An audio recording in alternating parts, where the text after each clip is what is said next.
Example 9.60 using integration find the area of the region bounded by the triangle ABC whose vertices are னு கொடுத்திருக்காங்க 3 points ABC யோடது.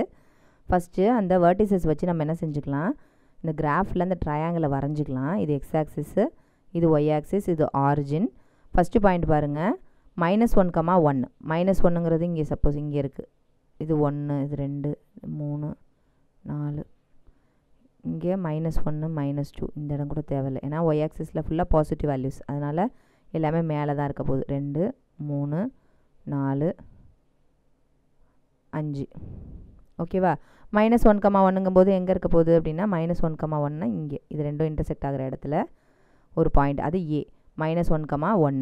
Next 3, 2. 3, 2னா 3 2 இங்கே இருக்க போகுது. இது Bங்கிற point 3, 2. Next 0, 5 5 இங்கே இருக்குது. சாரி 0, 5 5ங்கிறது y ஆக்சிஸில் உள்ள பாயிண்ட். இது வந்து என்னது நம்மளுக்கு Cங்கிற பாயிண்ட்டு 0, 5. இது மூணுத்தையும் நம்ம என்ன செய்ய போகிறோம், அப்போ கனெக்ட் பண்ண போகிறோம். கனெக்ட் பண்ணும்போது நம்மளுக்கு என்ன கிடைக்குது, ஒரு ட்ரையாங்கிள் கிடைக்குது. இந்த ட்ரையாங்கிளினுடைய ஏரியாவை தான் நம்ம என்ன செய்ய போகிறோம், கண்டுபிடிக்க போகிறோம். ஓகேவா. இப்போ அதுக்கு கண்டுபிடிக்கணும்னா அந்த லைன் ஈக்குவேஷன் வேணும் இல்லையா நம்மளுக்கு. அப்போ 2 பாயிண்ட்ஸ் கொடுத்துருக்காங்க, அந்த லைனோட ஈக்குவேஷன் வேணும்னா நம்ம என்ன செய்யணும், 2 பாயிண்ட் ஃபார்முலா போட வேண்டியதான். 2 பாயிண்ட் ஃபார்முலா. 2 பாயிண்ட் கொடுத்துருக்காங்க, அந்த லைன் ஈக்குவேஷன் வேணும்னா 2 பாயிண்ட் ஃபார்முலா போட வேண்டியதான். So y is equal y minus y1 divided by y2 minus y1 equal to x minus x1 by x2 minus x1. First ஏசிக்கு கண்டுபிடிக்கலாம். ஏசிங்கிற line கண்டுபிடிக்கணும். என்ன செய்யணும், -1, 1ஐயும் 0, 5ஐயும் வச்சு என்ன செய்யணும், கண்டுபிடிக்கணும். ஓகேவா. ஏங்கிறது ஃபஸ்ட் பாயிண்ட் வச்சுங்க. ஸோ y மைனஸ் y1ங்கிறது என்னது, பக்கத்தில் இருக்க 1 தானே y1. ஸோ x, y தான் எப்பவும் போல் x, y x, y தான். அதனுடைய சஃபிக்ஸை வச்சுட்டு என்ன செய்யுங்க, ரெண்டாவது பாயிண்ட்டு ஒய்க்கு, ஃபஸ்ட்டு பாயிண்ட்டை எக்ஸுக்கு கொடுத்துருங்க. ஓகேவா. y2 மைனஸுங்கும் போது y2 இங்கே என்ன இருக்குது, 5 இருக்குது. So 5 minus 1 which is equal to x minus x1.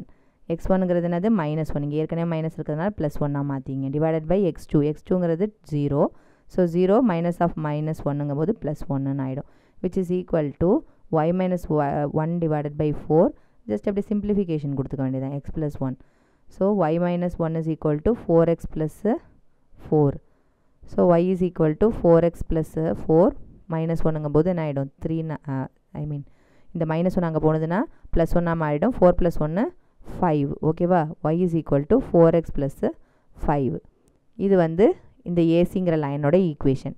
Next என்ன செஞ்சுக்கலாம், ஏபி கண்டுபிடிச்சிக்கலாம். ஓகேவா. ஏபி வேணா என்ன செய்யணும், எகெயின் அதே 2 பாயிண்ட் ஃபார்முலா தான். இந்த 2 பாயிண்ட் -1, 1ஐயும் 3, 2ஐயும் எடுத்துங்க. அப்போ என்ன ஆகும், y மைனஸ் y1ங்கிறது இந்த 1 எடுத்துங்க. 1 divided by y2 minus y1. y2ங்கிறது என்னது இங்கே 2. So 2 minus 1 which is equal to x minus x1. x minus x1ங்கிறது இந்த பாயிண்ட். ஸோ மைனஸ் ஆஃப் -1 +1 எடுத்துங்க. x2ங்கிறது இங்கே 3. So 3 plus 1 which implies y minus 1 divided by 1 which is equal to x plus 1 divided by 4. y minus 1 is equal to, R இந்த 4 இங்கே just இப்படி cross multiply பண்ணிங்க, x plus 1ன்னு கிடைக்கும். So இது எல்லாத்தையுமே நம்ம ஒய்யாவே இங்கேயே மாற்றி வச்சுக்கலாம். ஏன்னா நம்மளுக்கு எக்ஸோட லிமிட்ஸ்லாம் தெரியுது இல்லையா, அதனால நம்ம என்ன செஞ்சுக்கலாம், ஒய்யோட in terms of Y is equal to எல்லாமே இன் டேர்ம்ஸ் ஆஃப் எக்ஸாக மாற்றிக்கலாம். அதனால நான் எல்லாத்தையுமே என்ன செஞ்சுக்கிறேன், ஒய்யாக வச்சுக்கிறேன். So 4y minus 4 equal to x plus 1 implies 4y is equal to x plus 5. இந்த 4ஐ அப்படியே டிவைட் பண்ணிக்கோங்க. அப்போ y is equal to x plus 5 by 4. இது ஒரு ஈக்குவேஷன். நெக்ஸ்ட் எது கண்டுபிடிக்காமல் இருக்கும், ஏசி ஏபி கண்டுபிடிச்சாச்சு. அடுத்தது பிசியை கண்டுபிடிக்க வேண்டியதான். பிசி பிசின்னா இந்த பாயிண்ட் 3, 2ம் 0, 5ஐயும் எடுத்துக்கிறோம். ஸோ y மைனஸ் இந்த பாயிண்ட்டை ஃபஸ்ட் பாயிண்ட்டாக வச்சுங்க, 5 டிவைடட் பை y இங்கே என்னதுன்னா 2. So 2 minus 5 which is equal to x minus x1 இல்லையா, அதனால் 0 இங்கே இந்த இதுதானே ஃபஸ்ட்டு பாயிண்ட் எடுத்துருக்கோம். So x minus x1 divided by x2ங்கிறது இங்கே என்ன அப்படின்னா 3. So 3 minus 0 which implies y minus 5 divided by -3 equal to x by 3. இது அப்படியே இந்த மைனஸாக அந்த பக்கம் கொண்டு போயிடுங்க, ஆர் இந்த இடத்துல அப்படியே அடித்து போட்டுக்கலாம். அப்போ என்ன ஆகும், y minus 5 is equal to -x. இங்கே -1 இருக்குல்லையே, அதை அந்த பக்கம் எடுத்துகிட்டு போகும்போது -x மல்டிப்ளை பண்ணால் which implies y is equal to -x plus 5. இது ஒரு ஈக்குவேஷன். இப்போ 3 ஈக்குவேஷனையும் நம்ம கண்டுபிடிச்சி வச்சுக்கிட்டாச்சு. ஓகேவா? நம்ம எல்லாமே என்னது இந்த இடத்துல ஒரு ஷிஃப்ட் இருக்கு இல்லையா, இது வந்து டைரெக்டாக எக்ஸ் ஆக்சிஸ் மேலே அப்படியே படியலை. ஓகேவா? இது கொஞ்சம் ஒரு ஷிஃப்ட் இருக்குது இந்த இடத்துல. அப்போ அந்த ஷிஃப்ட்டை நம்ம வரைஞ்சிக்கணும் இல்லையா, அப்போ தானே நம்மளுக்கு அந்த ரீஜனை நம்ம மைனஸ் பண்ணிக்கலாம். ஓகேவா? இப்போ இங்கேருந்து இந்த ஏங்கிற பாயிண்ட் இந்த இடத்துல வந்து இப்போ நம்ம டின்னு எடுத்துக்கிறோம்னு வச்சுங்க. சப்போஸ் இதை வந்து டிங்கிற பாயிண்ட்டாக எடுத்துக்கலாம், இதை வந்து ஈங்கிற பாயிண்ட்டாக எடுத்துக்கலாம். ஓகேவா? அப்போ தான் சொல்லும் போது உங்களுக்கு புரியும்.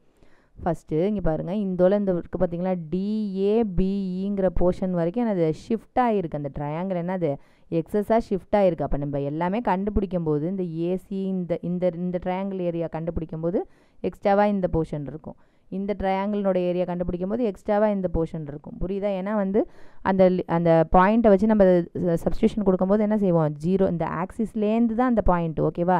இந்த ஆக்சிஸ்லேருந்து இது ஷிஃப்டாக இருக்கிறதுனால நம்ம என்ன செஞ்சுக்கிறோம், இந்த ட்ரையாங்கிளுக்கு கண்டுபிடிக்கும் போது இந்த போர்ஷனை மைனஸ் பண்ணிக்கிறோம். இப்போ ஏசி வரைக்கும் நம்மளுக்கு வேணும் அப்படின்னு வச்சுங்களேன், நம்ம என்ன செய்வோம், இந்த பாயிண்ட்லேருந்து -1லேருந்து 0 வரைக்கும் போவோம். இது என்னது வந்து டேரெக்டாக இந்த ட்ரையாங்கிள் வந்து இங்கேயா இருக்குது இல்லை இல்லையா, அப்போ இந்த எக்ஸ்ட்ரா போர்ஷனை மைனஸ் பண்ணணும். அதே மாதிரி இந்த பாயிண்ட்லேருந்து பாருங்கள், இந்த 0லேருந்து இந்த 3 வரைக்கும் கண்டுபிடிக்கும் போதும் என்ன இருக்குது, இந்த எக்ஸ்ட்ரா போர்ஷன் இருக்குது இந்த இடத்துல. அப்போ நான் என்ன செஞ்சுக்கணும், இந்த எக்ஸ்ட்ரா போர்ஷனை மைனஸ் பண்ணிக்கணும். அப்போ இந்த போர்ஷனை ப்ளஸ் பண்ணிக்கிறோம், இந்த போர்ஷனை ப்ளஸ் பண்ணிக்கிறோம், இந்த ஹோல் போர்ஷன் இருக்கு இல்லையா, டிஏபிஇன்னு இருக்கு இல்லையா, அதை மைனஸ் பண்ணிக்கிறோம். ஓகேவா? இதை ஃபஸ்ட்டு நம்ம தெளிவாக எழுதிக்கிட்டோம்னா நம்ம ட்ரையாங்கிள் ஏபிசியோட ஏரியாவை கரெக்டாக கண்டுபிடிச்சிடலாம். ட்ரையாங்கிள் ஏபிசியோட ஏரியா வேணும்னா ஃபஸ்ட்டு என்ன செய்யணும், டிஏசிஓ அந்த ஏரியா கண்டுபிடிக்கணும். அதோட என்ன செஞ்சுக்கணும், ஓ பாருங்க டிஏசிஓ இந்த போர்ஷன் ஃபஸ்ட்டு. நெக்ஸ்ட் என்ன போர்ஷனு, ஓசிபிஇ. ஓகேவா? ஓசிபிஇ இது ரெண்டுத்தையும் ப்ளஸ் பண்ணாலே எக்ஸ்ட்ரா என்ன செஞ்சுக்கணும், இந்த ரீஜியனை அதுலேருந்து மைனஸ் பண்ணிக்கணும். இந்த போர்ஷனை ப்ளஸ் பண்ணும்போது இந்த டேர்ம் இன்க்ளூட் ஆகிருக்கு. இந்த ஏசிங்கிற போர்ஷன் இந்த இடத்த ஆட் பண்ணும்போது எக்ஸ்ட்ராவாக இந்த போர்ஷன் ஆட் ஆகிருக்கு. இந்த போர்ஷனை ஆட் பண்ணும்போது இந்த எக்ஸ்ட்ரா போர்ஷன் ஆட் ஆகிருக்கு. அப்போ இந்த ரீஜியன் ப்ளஸ் இந்த ரீஜியன் மைனஸ் இதை பண்ணும்போது நம்மளுக்கு ட்ரையாங்கிள் கிடச்சிரும். ஓகேவா? டிஏபிஇயை இப்போ நம்ம என்ன செய்ய போகிறோம், சப்ராக்ட் பண்ணிக்க போகிறோம். அந்த போர்ஷன்லேருந்து சப்ராக்ட் பண்ணிக்கிட்டோம்னா நம்மளுக்கு என்ன கிடச்சிரும், நம்மளுக்கு ட்ரையாங்கிளுக்கு உள்ள ஏரியா மட்டும் கிடைக்கும். டிஏபிஇ இந்த ரீஜன்ஸ் எல்லாம் இந்த ரெண்டு ரீஜனையும் ஆட் பண்ணிவிட்டு இந்த ஒரு ரீஜனை மைனஸ் பண்ணிவிட்டா நம்மளுக்கு ட்ரையாங்கிள்னுடைய ஏரியா கிடச்சிரும். ஃபஸ்ட்டு வந்து டிஏசிஓங்கிறதுக்கு வந்து நான் அந்த ஏசிங்கிற லைன் கண்டுபிடிச்சி வச்சுருக்கோம் இல்லையா, அந்த ஏசிக்குள்ளதை நம்ம ஃபஸ்ட்டு எடுத்துக்கணும். இந்த உள்ள இருக்குது பாருங்கள், ஏசின்னு இருக்குது இல்லையா, அதுக்குள்ள லைன் எது, y = 4x + 5. அது எந்த லிமிட்டுக்குள்ளார இருக்குது பாருங்கள், இந்த -1லேருந்து 0ங்கிற வரைக்கும் எக்ஸோட லிமிட்ஸ் தான் எடுத்துக்கிறோம். எல்லாமே மேலே இருக்குது, பாசிட்டிவ் எக்ஸ் ஆக்சஸ்க்கு மேலே இருக்குது, அதனால் எல்லாமே பாசிட்டிவாக தான் போட போகிறோம். which is equal to -1லேருந்து 0 வரைக்கும் ஏசியோட லைன் என்னது இங்கே 4x + 5 into dx. நெக்ஸ்ட் என்ன இருக்குது, ஓசிபிஇன்னு என்னது, அதுலேருந்து பிசிங்கிற லைன் கிடைக்கிது பாருங்கள். பிசிங்கிற லைன் என்னது இங்கே -x + 5. அந்த -x + 5ங்கிறது எந்த லிமிட் வரைக்கும் இருக்குது பாருங்கள், பிசி இல்லையா, அது எங்கேருந்து ஆரம்பிக்குது, 0லேருந்து 3 வரைக்கும் முடிஞ்சிருது. எக்ஸோட லிமிட்ஸை நான் இங்கே இந்த கோஆர்டினேட்டில் என்ன செஞ்சுக்கணும், எக்ஸோட வேல்யூ என்னவோ அதுதான் அதனுடைய லிமிட்டு. ஓகேவா? 0, 3 0லேருந்து 3 வரைக்கும் 0லேருந்து 3 வரைக்கும் பிசி எங்கே கண்டுபிடிச்சி வச்சுருக்கோம், -x + 5 -x + 5. ஓகேவா? புரியுதா? -x + 5 dx. அதுலேருந்து எதை மைனஸ் பண்ணுறோம் நம்ம, டிஏபிங்கிறது என்னது, டிஏபிஇ இந்த போர்ஷனை மைனஸ் பண்ணுறோம். அந்த போர்ஷன் எதுலேருந்து எது வரைக்கும் வருது, ஃபுல் போர்ஷனையும் கவர் பண்ணுது. ஃபுல் லிமிட் இல்லையா, இது ஆரம்பத்துலேருந்து கடைசி வரைக்குமே அந்த லிமிட் வருது. இந்த போர்ஷன் எக்ஸ்ட்ரா போர்ஷன் இருக்குது, அதனால் என்னது ஆரம்பம் இது -1, எது முடிவு இந்த 3. அப்போ -1லேருந்து 3 வரைக்கும் அந்த லிமிட் போட்டுக்கணும்.